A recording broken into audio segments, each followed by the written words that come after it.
Hello guys, welcome to my channel Oceanic Knowledge. My name is Muhammad Anas and this is the 19th video of our English vocabulary series.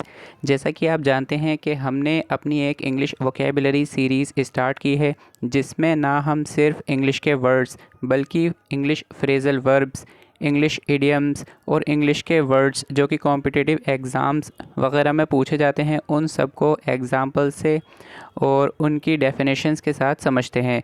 और ये हमारी video number 19 है और आज की इस video में हम देखते हैं आज के 5 वर्ड्स।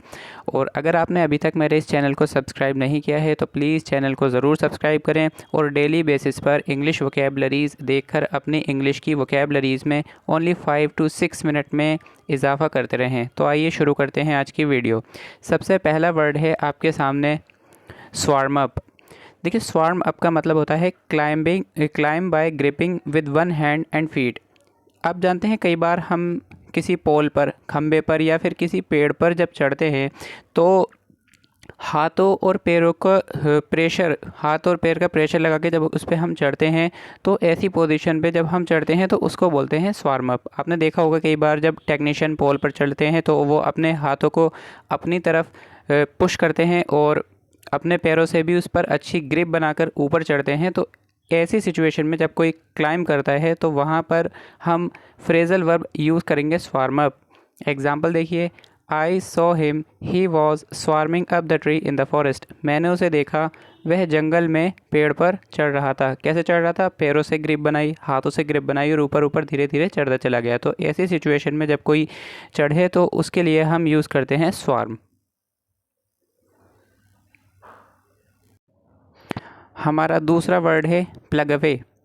प्लग अवे का मतलब होता है work hard specially at something you find difficult, यानी किसी ऐसी चीज़ पर मेहनत करना जो आपको मुश्किल लगता हो। कोई ऐसा काम आपको लगता हो कि हाँ ये मेरे लिए बहुत ज़्यादा मुश्किल है और उस काम को करने के लिए जब कोई इंसान मेहनत करता है तो वहाँ पर हम अच्छा वर्ड यूज़ कर सकते हैं प्लग अवे।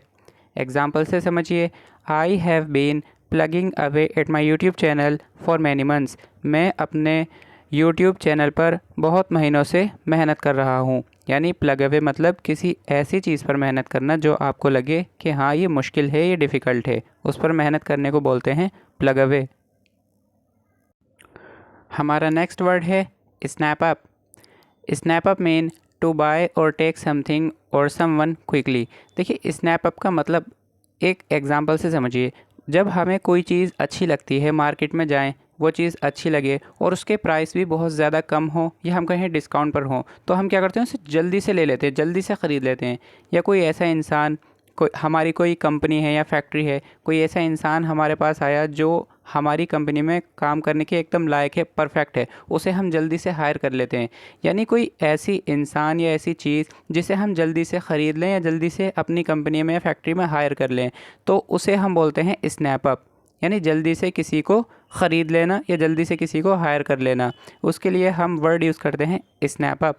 एग्ज़ाम्पल से समझिए, all the customers will definitely snap up all the products from your shop.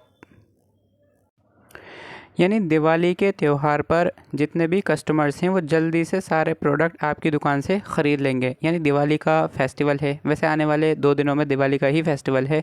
Diwali के फेस्टिवल पर कई लोग अपनी शॉप्स पर डिस्काउंट रखते हैं, दिवाली स्पेशल ऑफ़र रखते हैं। तो उसी ऑफ़र को देखते हुए कस्टमर्स जो होते हैं वो उन्हें जल्दी से बाय कर लेते हैं, एकदम सोचते हैं कि हाँ ये हमें एक अच्छे प्राइस में प्रोडक्ट हमें प्रोवाइड मिल गया।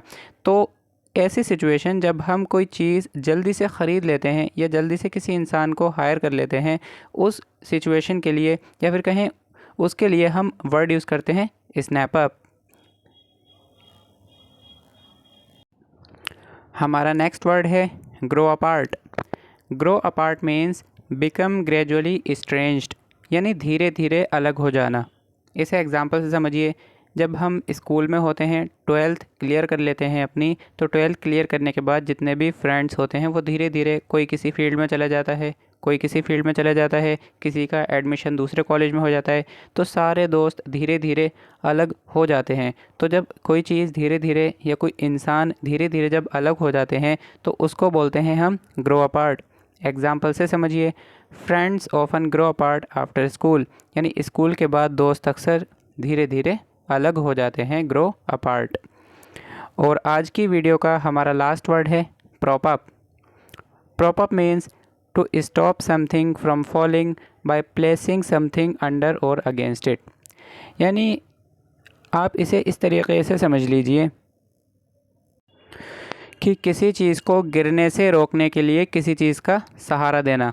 एग्ज़ाम्पल से समझिए, मान लीजिए कोई दीवार है या कोई कुछ चीज़ है जो गिर रही है। जैसे एक सपोज़ कीजिए कोई दीवार है जो गिर रही है और उस दीवार को रोकने के लिए हमने उसके नीचे डंडे या फिर बल्ली होती हैं उन्हें लगा दिया, उनको सपोर्ट प्रोवाइड करवा दिया। तो सपोर्ट प्रोवाइड करवाने को हम इंग्लिश में वर्ड यूज़ करते हैं प्रॉप अप। यानी किसी गिरती हुई चीज़ को सपोर्ट दे देना, चाहे फ्रंट से देना या फिर उसके अगेंस्ट देना। एग्जाम्पल से समझिए, we propped up the beams to provide support to the wall. यानी बीम्स, आपने नाम सुना होगा, बीम जो लगाए जाते हैं घर में छत के नीचे ताकि उसे सपोर्ट मिलती रहे। तो बीम्स हम किस लिए लगाते हैं? ताकि वो दीवार गिरे ना।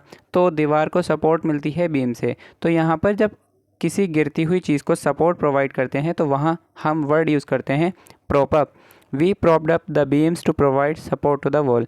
हमने बीम लगा दिए, किस लिए? ताकि दीवार ना गिरे।